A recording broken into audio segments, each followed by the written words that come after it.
Today's guest is Dr. Zahid Parvez. He has a PhD in Edemocracy and he works at the Mockfield Institute, inshallah. How are you, Dr. Parvez? I'm okay, Alhamdulillah. Thank you for inviting me. How's Ramadan been going for you so far? It's difficult because I've got diabetes, but it's good in a way because my sugar is always high and this is helping to lower it a bit. So overall, Alhamdulillah. Alhamdulillah, it's okay. Alhamdulillah. I had a low carb diet when you're breaking fast, helps it go back into actual normal levels.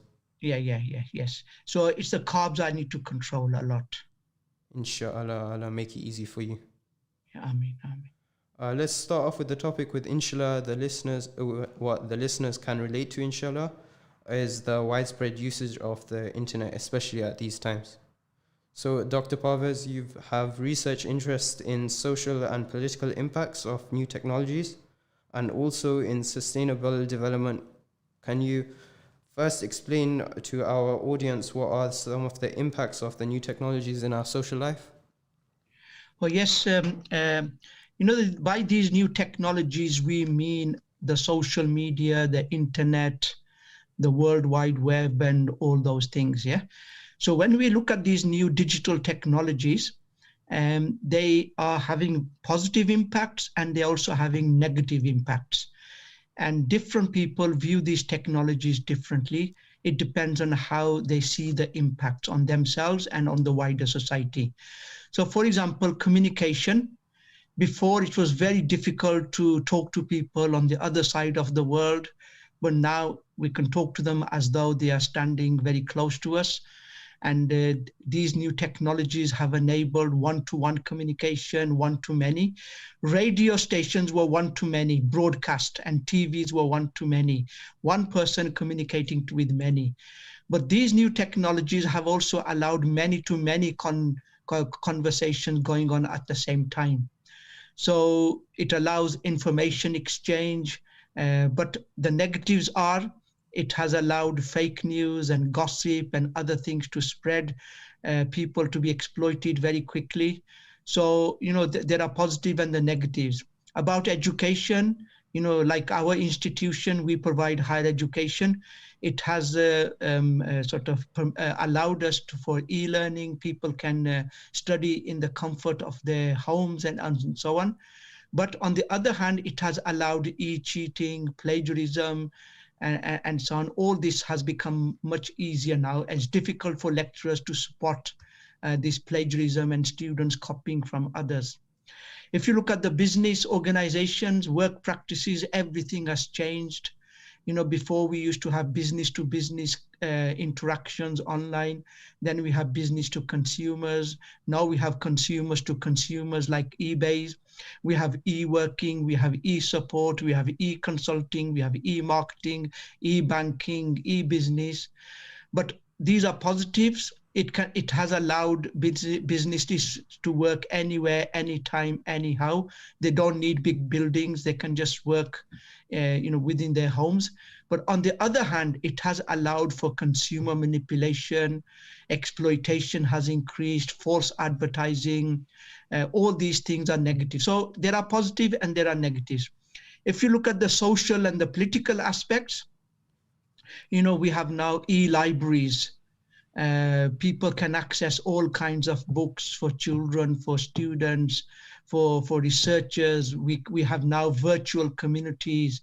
We have online entertainment, online leisure. We have cyber politics. We have online e-government. But on the other side, it has shifted power, differently, as I will explain, in maybe later questions.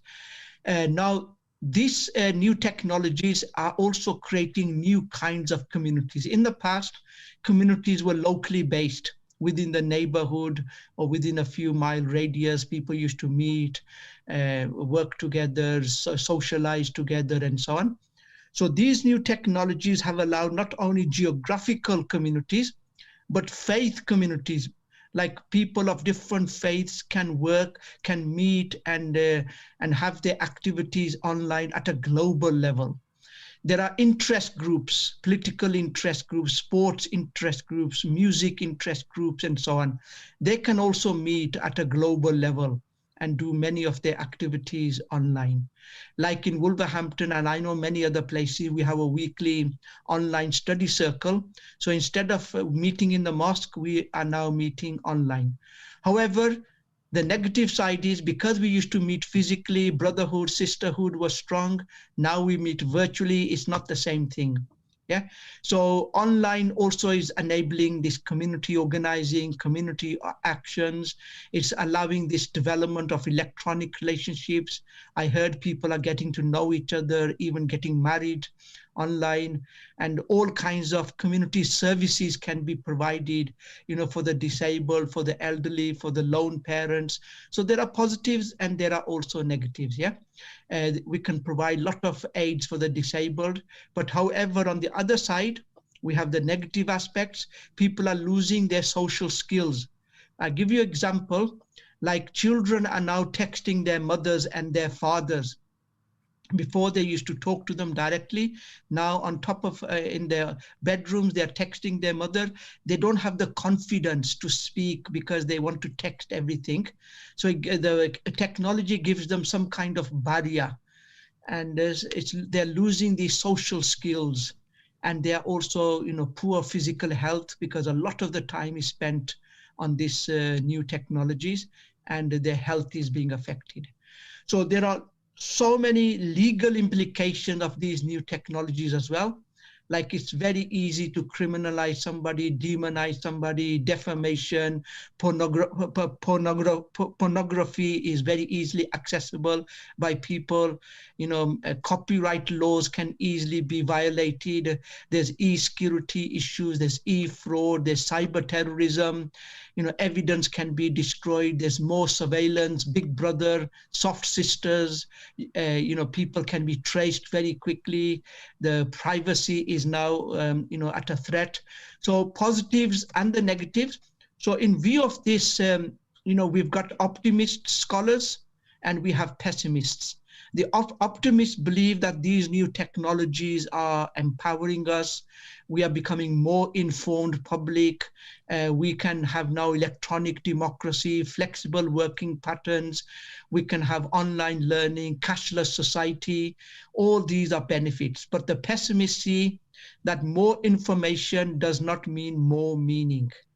So although we have tons and tons of information, we are bombarded with so much, but there's less and less meaning. Yeah, there's so much trivial things are coming our way, but this information is also manipulating people, encouraging individualism, e-fraud, social exclusion. So all of these things are there as well. So if I have to sum up, these new technologies are bringing about radical changes. Changes my father, 85, 90 years of age, they saw them in the late age. And our grandparents could have never imagined, doing these things, communicating in such ways, doing business different ways, studying in different ways. So there's radical, but there could be positive changes and negative. If you look at the balance of power, is the state, the government becoming more stronger through these technologies and the citizens are becoming less powerful, or the other way around? Which way has the power shifted? Are the employers becoming more powerful or the employees? Are the manufacturers becoming more powerful or the consumers? Are the civil servants more powerful or the politicians? So there's been a huge change in the balance of power, and there are debates going on in which way the power is shifting. And so all of these things are there. These technologies are indeed, they are creating a new social structure, a network society. We are working through networks. It's creating a new economy, a global information economy. Yeah, even labor is global now. Yeah, resources you can access globally, and it's creating a new culture. Now, this is an interesting point for the listeners. What do we mean by a new culture? Scholars use the word real virtuality. People understand what virtual reality is, but what is real virtuality? Real virtuality means that our real world is now becoming the virtual world. we are spending more and more of our time on these networks in the virtual world. And so the virtual world is becoming our real world. And that's the world which is giving us meaning now. Yeah. So, all of these things are there. So huge changes, positive and negative. It's up to us, how we want to analyze and interpret these changes. But it's also creating what we call information haves and information have-nots. Those who have the technologies, they can afford these technologies. They've got the skills to use these technologies. They're engaged in this new information age. However, those who are poor, they're not they can't afford to buy these technologies, and they don't have the skills, so they can't engage. And I've found out, not only at Markfield Institute, but in many universities, the poor students, because they live in very overcrowded housing, they don't have a laptop for themselves. They have to share the laptops with their brothers and sisters. So for them to do their assignments on time, became very difficult. And this is why the government sort of instructed us that all students should be given a blanket extensions, because of the situation in which we find ourselves in. Yeah. So, so there are positives and there are also negatives. So I hope that has given you an idea of, these new technologies and the impacts they are having, the positive and the negatives. The internet has just come out recently and it's really deeply uprooted in our society. We've got a lot of negatives for the internet and against the internet, obviously. Yes. How do you think we can combat these negatives? Yeah, so there are a lot of negatives, like we have no control what pops up on our screen. The consumers have become really powerless. Now it's my phone, it's my TV, but I cannot control what comes on it. So, this has really made us powerless. It's difficult to block and delete these things. And that's why if you look at the academic literature, it's saying that it's calling people to unite. It's calling people to organize themselves and trying to put pressure on the governments at national and international levels that technological developments must be put under democratic processes. Because if people do not have a say in how these technologies are shaped and how they are shaping society, the consequences could be very dangerous for individuals and for society. So this is why there's greater calls for people to organize themselves, join hands, and call for greater parental control, greater teacher control, and the carers control. The GDPR laws did address this to some extent, that you do not bombard people with all kinds of adverts, but still it's very difficult to control. So basically there's so many books on technology and democracy that if everything else is under democratic processes, why not the development of technologies? Why should companies be free to develop technologies and apply them and force society to change, without consultation with them? So this is one of the ways in which we cannot remain indifferent to this. We need to organize ourselves, find people of goodwill, find people of similar interest, join hands and put pressure on our politicians and decision makers and on the big companies that, the people, the citizens must be consulted, and we together need to decide what is good for children, what is good for teenagers, what is good for adults, and what is good for the society. And there has to be some kind of ethical framework, a moral framework to guide the shaping and the development of technologies. So if we do not do this now, the big multinational, corporations, they have power and money, and they've got control of technological development. They will be able to shape technology and through these technologies bombard us with whatever information they want to, and we will be manipulated and controlled indirectly by this information. And So that it's a and very that in serious its issue for society. and that in its essence is e-democracy, right? Yeah. Now this is where, e-democracy comes in. There's a traditional understanding of e-democracy, and there is a understanding of e-democracy as the one I mentioned. The traditional understanding is that we use these technologies as we are using them in teaching and learning in business organizations. We apply these technologies to democratic processes. So using these technologies to engage the decision makers and the citizens and other stakeholders to come together to discuss issues which concern everyone, and to help shape the agendas for decision making, establish priorities, and make important policies together. And people participate at every stage of this process, not only in the rubber stamping, the e-voting side, but in e-participation as well. Yeah, so basically it's information exchange between citizens and elected officials, between citizens and local authority and national citizens and government departments, and the exchange between elected officials and local authorities, basically between all the stakeholders. And these technologies help us to inform people about political issues, help people to engage in debating these issues, exploring all kinds of options, and then voting on which option is good for society, e-voting. And also, once we have decided on a particular option, that decision can be implemented in many different ways.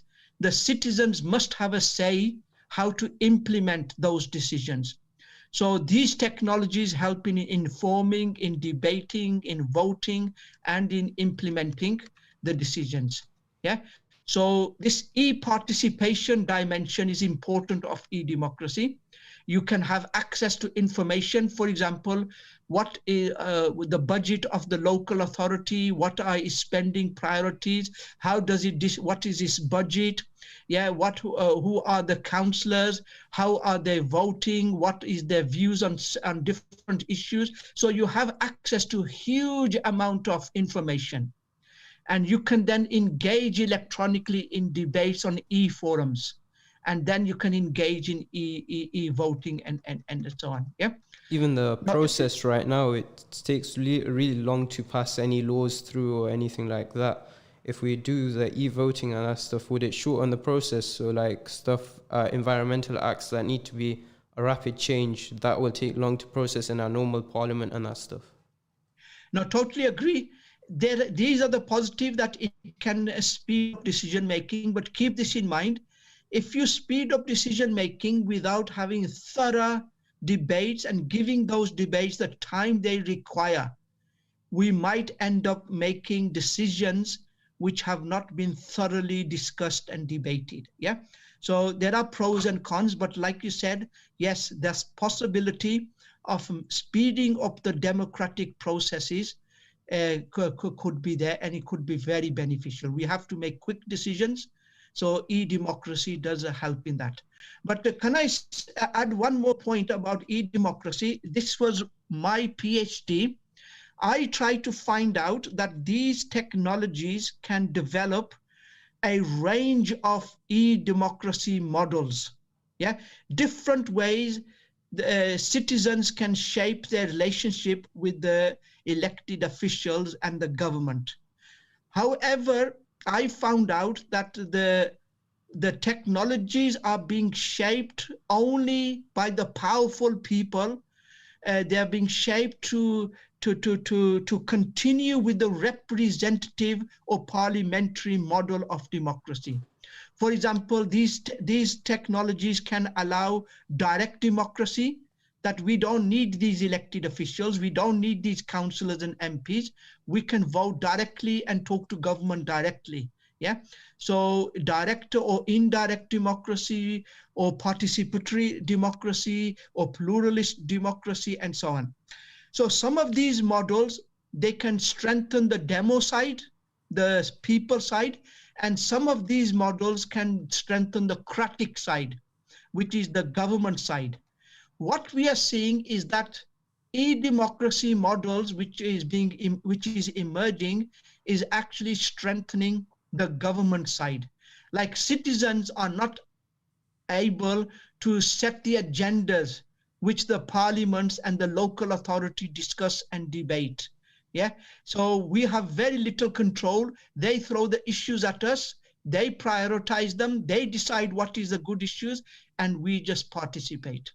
So the demo side is weak and the cratic side is stronger.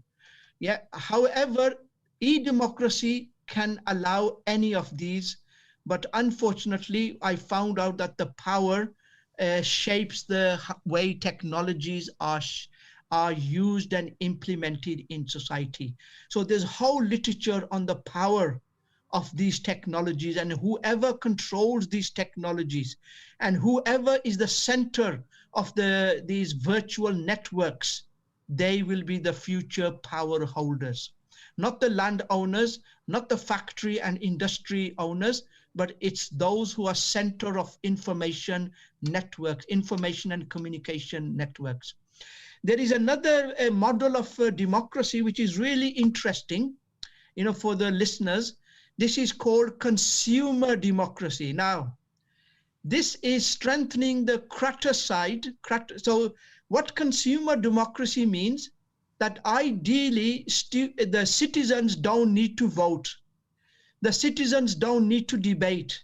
The citizens don't need to attend meetings and participate and give their views directly.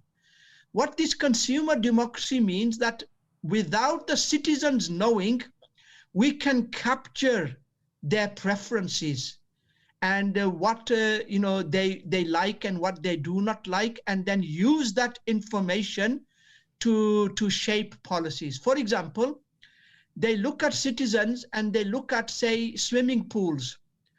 What swimming pools, what time do they use it? How long do they use it? Do they prefer men and women separate? So through the use of the swimming pools, they can look at consumer preferences and consumer priorities. Similarly, when we use local authority services, they are capturing information on what services and how we use them and our feedback, on these services. So they are capturing information at the consumption point, and then they analyze these tons and tons of information through data mining and all kinds of statistical methods, and they are able to then develop patterns and develop an X-ray. They develop an X-ray vision into the consumer, thinking and preferences, and then they develop the policies accordingly. So e-democracy allows many models to be implemented. However, currently the model which we have and the e-democracy is enabling is the parliamentary democracy. Now here, for your listeners, information, the representative democracy and parliamentary democracy are two different things, although there are some similarities. A representative democracy means that we elect the MPs and we elect the councillors. They're supposed to represent us in the council or in the parliament. However, parliamentary democracy means once the MPs and the councillors get elected, then they act independently in the parliament and the council. They don't need to necessarily represent the views of the people. But some of them do represent the views in order to be re-elected, but most of the time they do not have to. For example, if you take the first Gulf War, we invited our MPs to the mosque, and he assured us, when the voting comes, I am not going to vote in favor of the war and attack on Iraq. But when the voting came in the House of Parliament, he voted in favor of what the government wanted, in the favor of war. So when he came back, we held him accountable, and he said, look, this is what parliamentary democracy means. In light of new information, I made a decision, and I don't need to, I have to act on the information and my own thinking. So e-democracy is a complex thing. There are different models which can be implemented through through the new technologies, but at the moment it's the parliamentary model which has been strengthened. Yeah. Inshallah, So we'll be going basically, for this a is what break. e-democracy is. Yeah. Inshallah, we'll be going for a break. Inshallah, I'll see you afterwards. Assalamu Right. alaikum wa rahmatullahi wa Right. barakatuh.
Yasir from Greeting Audience Leicester.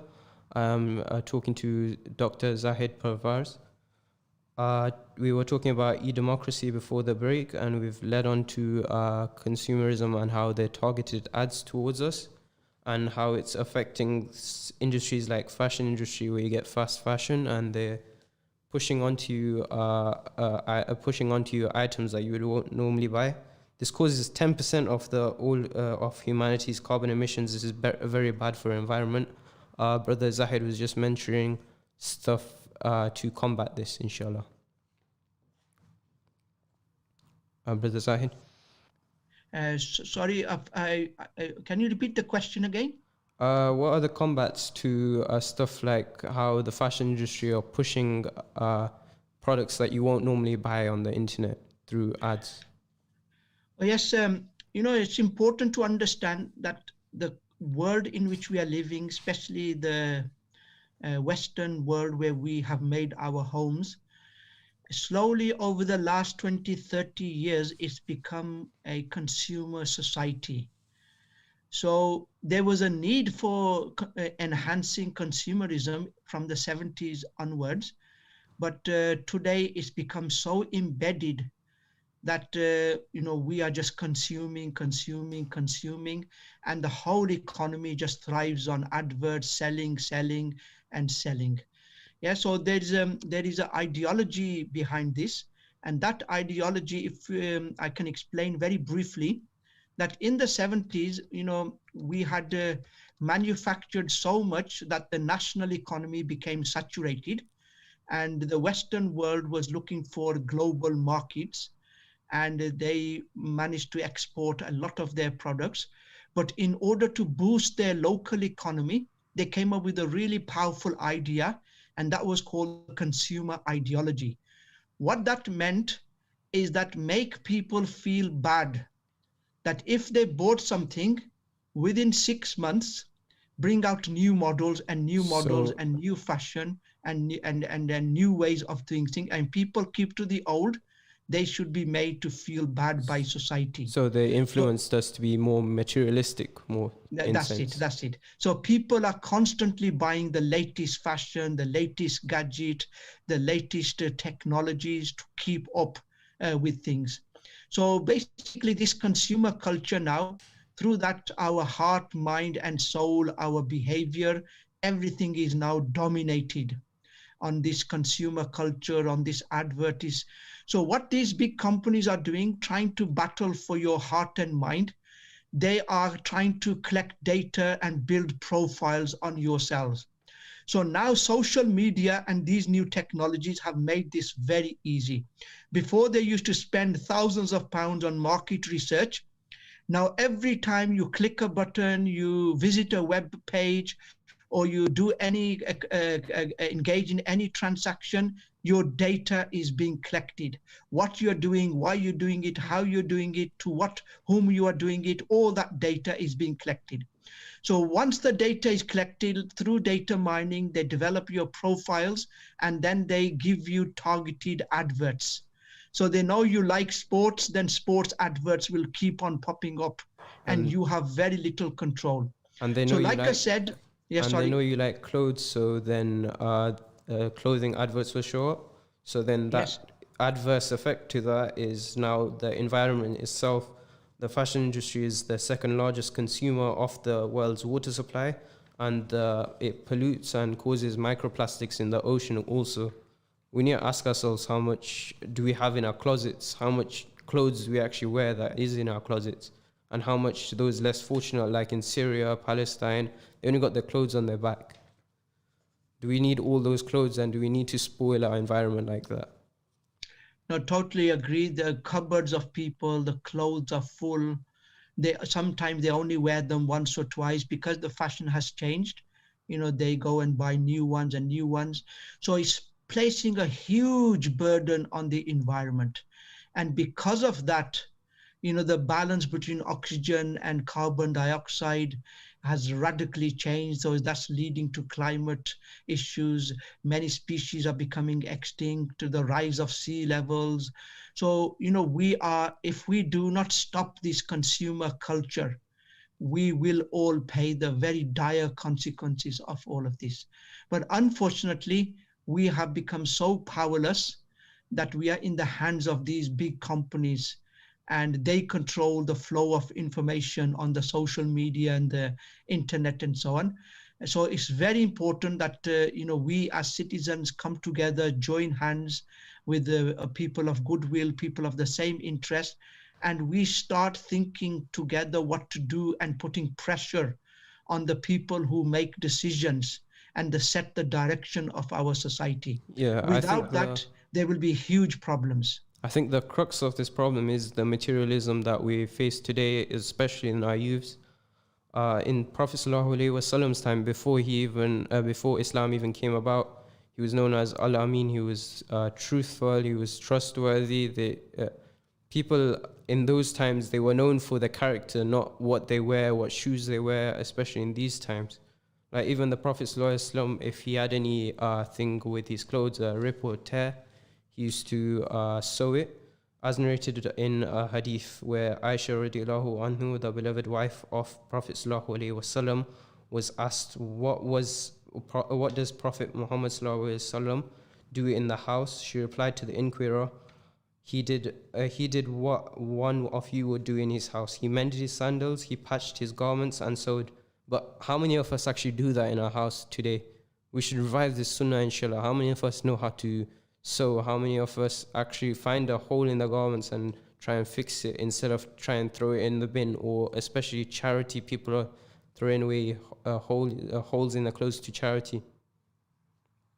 Yasir, thank you very much for that. That's a very important point, that because we are consuming so much, the burden on the earth has become so unbearable that the Quran mentions Zahar al-fasadu fil barri wal bahr bima kasabat aydin nas, that fasad, corruption has appeared on land and sea because of what we have done. So what we have done, Allah set the ecological balance, we've disturbed it. He set the social balance, the economic balance. Our actions have disturbed this balance. And because of this now, we have all kinds of problems, economic problems, social problems, environmental problems. And soon it will, sweep the whole earth, and our lives, our future is at stake. It'll catch so up it's to very us, important that we learn from the Prophet ﷺ simple, lifestyles, and recycling, regenerating, not taking from the earth, using it and disposing it, but taking from the earth, using it and recycling it, or regenerating it, or finding new purpose for our waste. So kulu washrabu wala tusrifu, eat and drink, but do not waste. Allah does not like the extravagant. So again and again, the Islamic teachings are there, but this consumer culture is pulling everyone, even very pious people now. We are all being swept by this consumer culture. So we have to organize ourselves, strengthen, so that we can stand against this flood. If we do not stand against this flood, we will all be affected by it. Inshallah, may Allah allow us all to carry out what the Quran says and the Hadith says. Moving on to the next topic, social sustainability.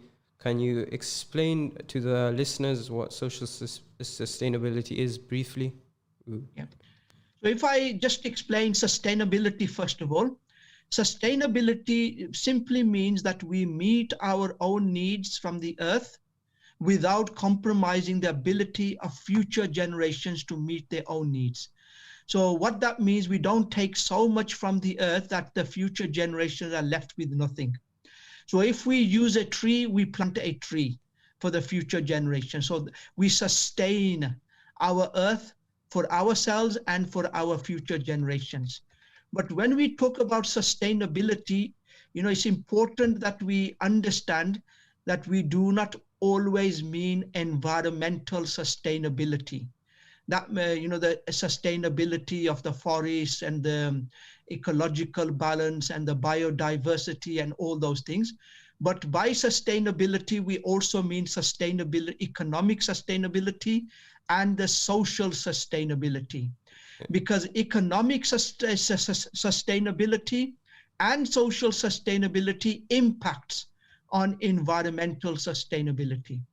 So social sustainability is about how to keep people together, social cohesion in a community or a city or a town through building, their networks, building social capital, building trust amongst them, mutual support, working relations, ensuring that people live together, and we ensure and maintain their security, they have access to education, health, meet their cultural needs, and Alhamdulillah, that people have rights and so on. So that's what sustainability is.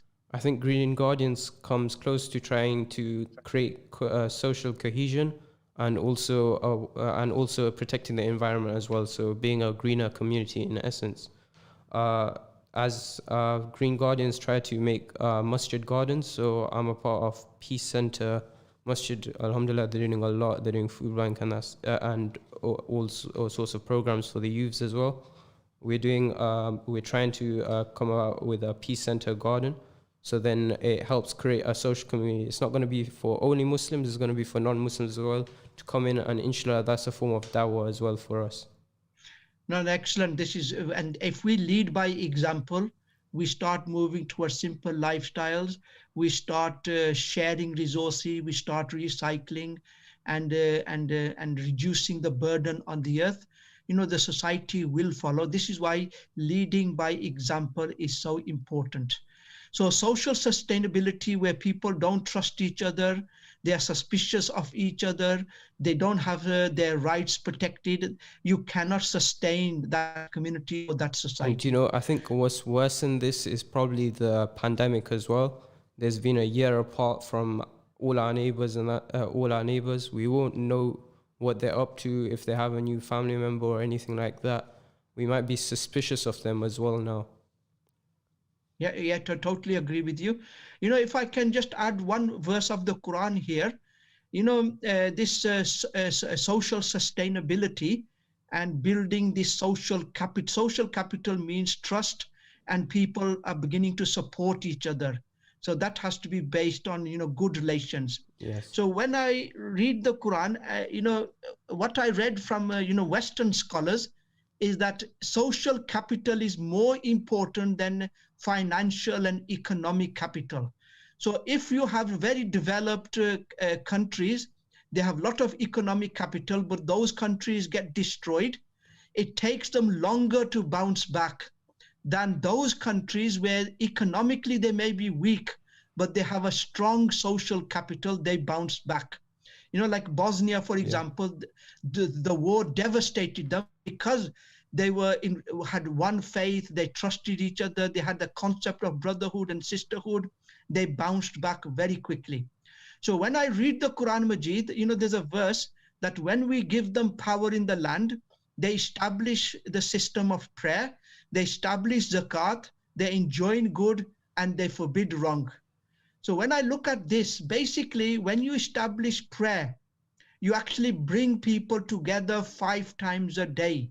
So we build our relationship with Allah and we build our relationship with each other, and that gels people and it builds their trust and communication.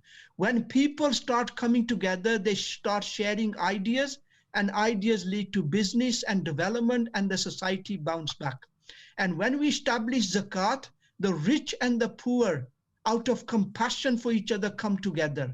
So we reduce these social hierarchies and we develop a cohesive society. Islam does put a lot of importance on neighbors, so much so that we have to treat them as our inheritors.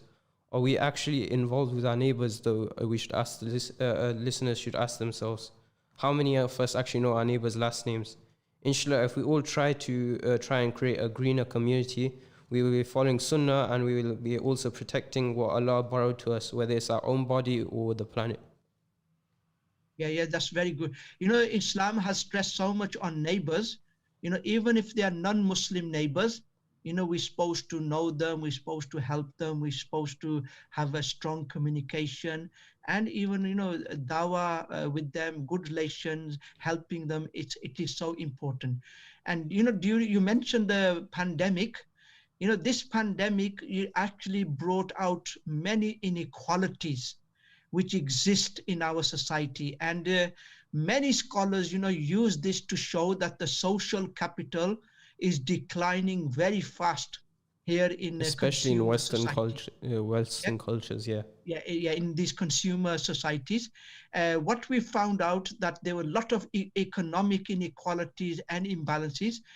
For example, the people who are poor, they were more likely to contract this coronavirus and other diseases because they have limited knowledge of health education, and they have limited access to quality education and social care systems.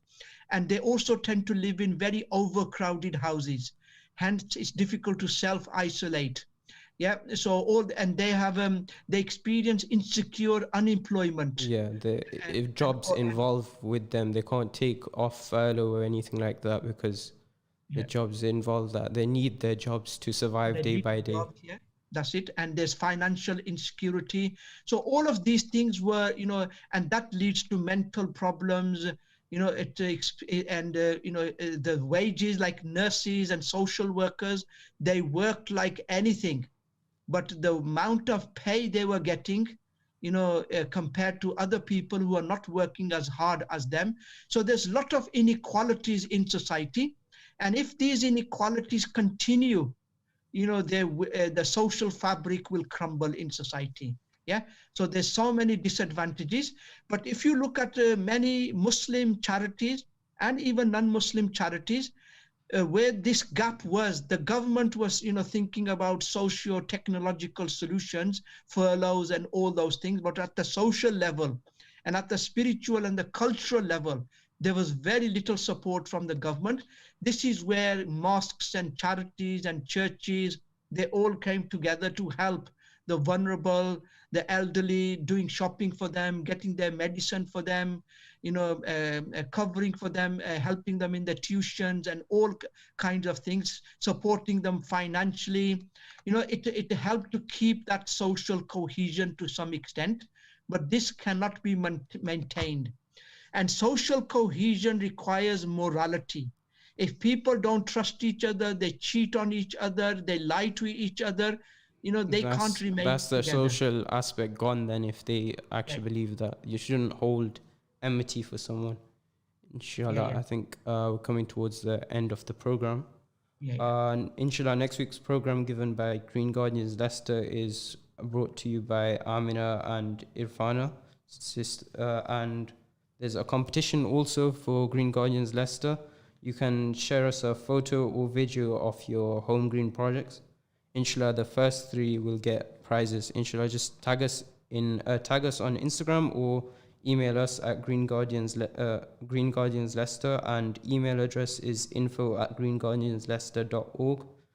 Inshallah, we've been through Edemocracy and consumerism and also a social aspect today. Inshallah, I implore you all to try and create a socially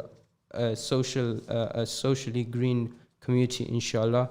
So you all are creating projects together, e.g. picking up litter, community gardens, inshallah. And how can I be in contact with Brother Zahid? What someone's asking. Yes, if you go to our website, the Markfield Institute of Higher Education, you will get our contact details. Markfield Institute of Higher Education is only 8 miles away from Leicester. Inshallah, I think we should all take from what today has been said is when your clothes got a minor hole in, don't throw it away, don't give it to charity. Especially don't give it to charity. I mean, if you don't want those clothes for yourself, why would you give an orphan or someone less prosperous than you one of those garments? Like Muhammad Sallallahu Alaihi Wasallam, he sewed his clothes, he patched his garments, he mended his sandals. We should all strive to be the same as Muhammad Sallallahu Alaihi Wasallam, inshallah. And also with consumerism and that stuff at a high, we should try and somewhat look at what we buy. We should reflect on what we buy. Inshallah. Assalamu alaikum wa rahmatullahi wa barakatuh.